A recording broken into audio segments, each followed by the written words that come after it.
Hi friends, welcome back to my channel. നമ്മൾ ഇന്ന് ഇവിടെ ഉണ്ടാക്കാൻ പോകുന്നത് നല്ല ബീഫ് ബിരിയാണിയാണ്. അതിനായിട്ട് നമ്മളൊരു പാൻ വെച്ചിട്ടുണ്ട്. ആ പാനിലേക്ക് ഓയിൽ വെച്ചിട്ടുണ്ട്. അത് നന്നായി ചൂടായിട്ടുണ്ട്. ഇനി ഇതിലേക്ക് നമുക്ക് ഒരു 3 സവോള കട്ട് ചെയ്തതും കൂടി ചേർത്ത് കൊടുക്കാം. ഉള്ളി പെട്ടെന്ന് വഴന്ന് വരാൻ നമുക്കിതിലേക്ക് കുറച്ച് ഉപ്പ് ചേർത്ത് കൊടുക്കാം. എന്നിട്ടിത് നന്നായിട്ടൊന്ന് ഇളക്കി ചെറിയ തീയിലൊന്ന് വെച്ചിട്ട് നമുക്ക് കൊത്തി വെക്കാം.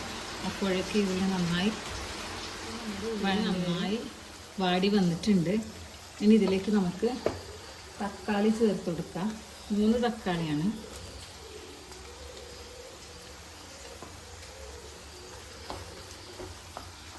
ഇതിലേക്ക് ഇഞ്ചി വെളുത്തുള്ളി പച്ചമുളക് പേസ്റ്റാണ്.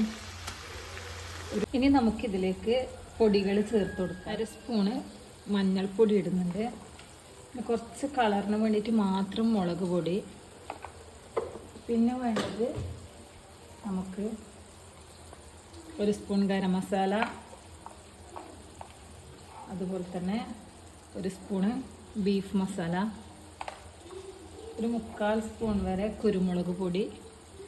ഇതെല്ലാം ചേർത്തിട്ട് നമുക്കിതിൻ്റെ പച്ചമണം മാറുന്നവരെ ഒന്ന് ഇളക്കി കൊടുക്കാം. നമ്മളിതിലേക്ക് ചേർത്ത് കൊടുക്കാൻ പോകുന്നത് ഉപ്പും കുരുമുളകും ഇട്ടിട്ട് വേവിച്ചെടുത്ത ബീഫാണ്. അത് ഇതിലേക്ക് ചേർത്ത് കൊടുക്കാം നമുക്ക്. അപ്പോൾ ബീഫിൽ ചേർത്ത് കൊടുത്തിട്ടുണ്ട്. ഇനി നമുക്കിത് നന്നായിട്ട് ഇളക്കാം. ആ മസാലയിലൊന്ന് ബീഫിലേക്ക് നന്നായിട്ട് പിടിക്കണം.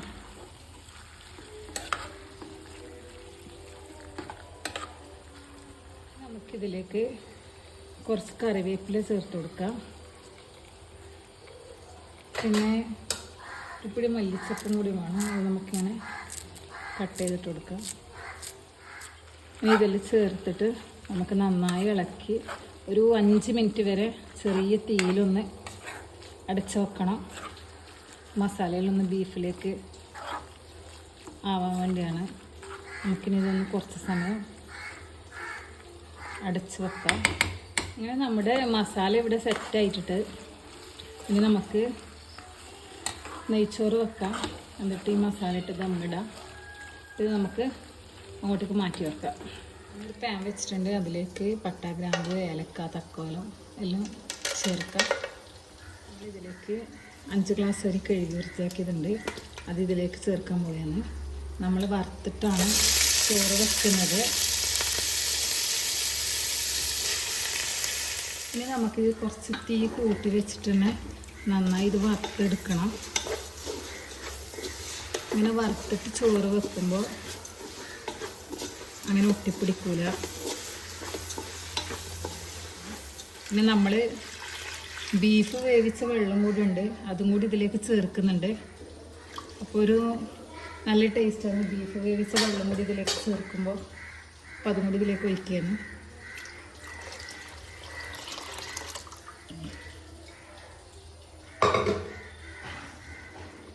ഇനി ഇതിലേക്ക് നമുക്ക് ഉപ്പ് ചേർക്കണം. നമ്മൾ ബീഫിൽ ഉപ്പ് ചേർത്തിട്ടുണ്ടായിന്. അപ്പോൾ ആ വെള്ളത്തിൽ ഉപ്പുണ്ടാവും. അത് കൂടി നോക്കിയിട്ട് വേണം ഉപ്പ് ചേർക്കാൻ. നോക്കി വെക്കാം. ഇനി ഇതിലേക്ക് നമുക്ക് കുറച്ച് കറിവേപ്പില ചേർത്ത് കൊടുക്കാം. പിന്നെ വേണ്ടത് നെയ്യാണ്. അതൊരു സ്പൂൺ തന്നെ ഇട്ട് കൊടുക്കുക.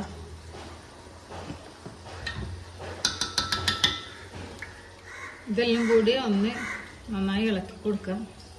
അതിനുശേഷം ഇത് അടച്ച് വെക്കാം നമുക്ക്. അങ്ങനെ നമ്മുടെ നെയ്ച്ചോറ് ഇവിടെ ആയിട്ടുണ്ട്. അപ്പോൾ ഇനി നമുക്ക് ആ മസാല കൂടി ഇതിലേക്ക് ഇട്ടിട്ട് ദമ്മിടണം. അപ്പോൾ ഇതിൽ നിന്ന് കുറച്ച് ചോറെടുത്തിട്ട് വേറൊരു പാത്രത്തിലേക്ക് മാറ്റണം. 2 ലെയറായിട്ട് ഇടാൻ വേണ്ടിയിട്ടാണ്.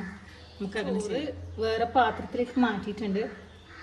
ഇനി ഇതിന് മുകളിലേക്ക് നമുക്ക് ബീഫിൻ്റെ മസാല ചേർത്ത് കൊടുക്കാം. മസാലയിൽ ചേർത്ത് കൊടുത്തിട്ടുണ്ട്. ഇനി നമ്മൾ നേരത്തെ എടുത്ത് വെച്ചാൽ ആ ചോറ് ഇതിൻ്റെ മേലേക്ക് ഇടണം. നിങ്ങളെല്ലാവരും ഇത് ട്രൈ ചെയ്ത് നോക്കണം. എന്നിട്ട് ഫീഡ്ബാക്ക് അറിയിക്കണം. എല്ലാം ചെയ്യണം. പിന്നെ സപ്പോർട്ട് ചെയ്യുക. അതിന് ചോറും കൂടി ഇതിലേക്ക് ചേർത്തിട്ടുണ്ട്. ഇനി ഇതിന് മേലേക്ക് നമുക്ക് കുറച്ച് മല്ലിച്ചപ്പിടണം.